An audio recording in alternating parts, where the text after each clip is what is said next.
নরসিংদীতে ডিশ ও জুট ব্যবসার নিয়ন্ত্রণ নিয়ে আধিপত্যের জেরে বিএনপির দুই গ্রুপের সংঘর্ষে গুলিবিদ্ধ হয়ে একজনের মৃত্যুর অভিযোগ উঠেছে। এ সময় আহত হয়েছে আরও একজন। বৃহস্পতিবার রাত ৮টার দিকে মাধবদী থানার শেখেরচর বাবুরহাট এলাকায় এই ঘটনা ঘটে। নিহত মঞ্জু মিয়া মাধবদী থানার পৌলানপুর এলাকার মৃত আব্দুর রশিদের ছেলে এবং আহত বখতিয়ার মেহেরপাড়া ইউনিয়ন তাঁতিদলের সভাপতি ও যুবনেতা ইফতেয়ার আলমের ছোট ভাই।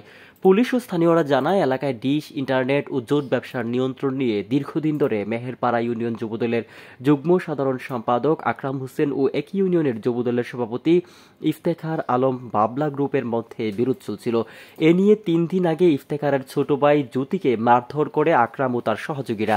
এর জেরে বৃহস্পতিবার রাতে দু গ্রুপের সংঘর্ষ হয়। এ সময় গুলিবিদ্ধ হয়ে ইফতেখার গ্রুপের ডিশ ব্যবসায়ী কর্মী মঞ্জুরের মৃত্যু হয় এবং আহত হন তাঁতিদল নেতা বখতিয়ার। পরে খবর পেয়ে ঘটনাস্থল পরিদর্শন ও সিসিটিভি ফুটেজ সংগ্রহ করেছে পুলিশ। তদন্ত সাপেক্ষে আইনগত পদক্ষেপ নেওয়া হচ্ছে বলে জানিয়েছে Narsingdi police super Mohammad Abdul Hannan. Police super আরও জানান, তিনি নিজে ঘটনাস্থল পরিদর্শন করেছেন, বিভিন্ন তথ্য পেয়েছেন। বিএনপির দুই গ্রুপের মধ্যে ডিশ, ইন্টারনেট ও জুট ব্যবসা নিয়ন্ত্রণ নিয়ে বিরোধ চলছিল, আর তা নিয়েই গোলাগুলি হয়েছে। বিস্তারিত তদন্ত সাপেক্ষে জানাবেন বলেও জানান তিনি। নিহতের লাশ ময়নাতদন্তের জন্য নরসিংদী সদর হাসপাতাল মর্গে পাঠানো হয়েছে। নরসিংদী থেকে আশরাফুল ইসলাম সবুজের রিপোর্ট, আমার বার্তা।